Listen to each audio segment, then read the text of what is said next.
But before, nung na-diagnose talaga ako, nung sinabi na ng doktor, may confirmation na may papel na that you have a cancer.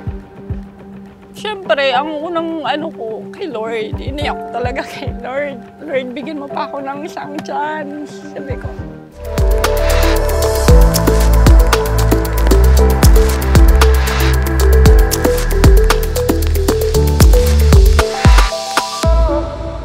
Before 2019, I was diagnosed as a colon cancer, stage 3CD. 3C, one lymph node na lang, stage 4 na. So, napakahirap nung pinagdaanan ko as kahit naman sinong ma-diagnose, masabihan na may cancer ka, lalo na't one lymph nodes na lang if 4 ka na. When it comes to cancer kasi, pag marinig mo yung salitang cancer, parang end of the world na sa'yo. End stage. Mamamatay ka na. So, ayun, napakahirap ng pinagdaanan ko. In that moment, yung mental depression, talagang andyan yun. Tapos, syempre, financially, sabi nga nila, pag may cancer ka, sakit ng mayaman yan. Kasi, pag wala kang pera, pag wala kang funds, hindi ka magagamot eh. Sobrang mahal ng gamot. Before that, inoperahan kasi ako. Nilabas yung colon ko, naka-colostomy bag ako before. Major operation ko, yung cancer kumapit sa ovary ko. So, tinanggal yung ovary ko.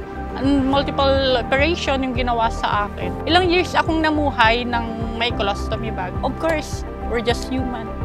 I feel hopeless talaga. But before, nung na-diagnose talaga ako, nung sinabi na ng doktor, may confirmation na may papel na that you have a cancer. Siyempre, ang unang ko kay Lord, iniyak ko talaga kay Lord. Sabi ko kay Lord, Lord, bigyan mo pa ako ng isang chance. Sabi ko, napakaganda ng pagka-introduce sa akin ng Java Green Coffee. One of my brothers in Christ introduced me to Java Green Coffee. Pag may sakit ka na, parang conscious ka na kung ano yung i-intake mo sa katawan mo. So, tinignan ko yung ingredients ng Java. All organics. And then, napakaganda naman talaga ng mga ingredients na nasa Java Green Coffee.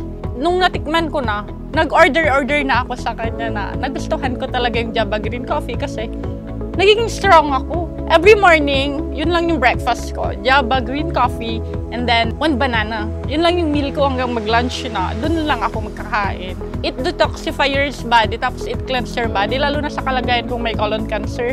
Ako, hindi talaga ako coffee lover. Hindi ako umiinom ng kape. Pero nung na-introduce sa akin yung Java, tapos nung natikman ko siya talaga, nasarapan ako. Yung mga ibang friends ko, tapos pag pumapunta din akong hospital, ganyan, lalo na nung na-confine ako for operation ulit.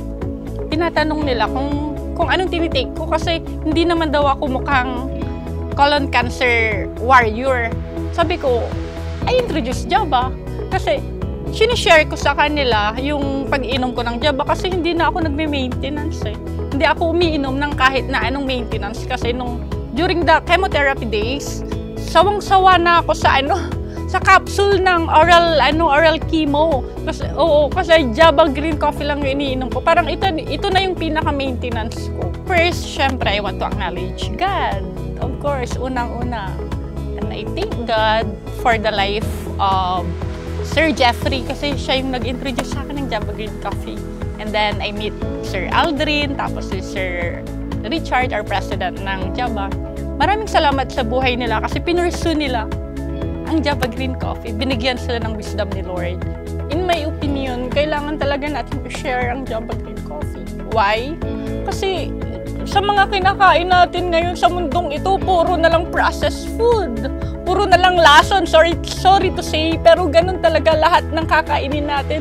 May mga condiments na nakakalason sa atin. So we need to share Java kasi we need to detoxify our body. We need to cleanse our body.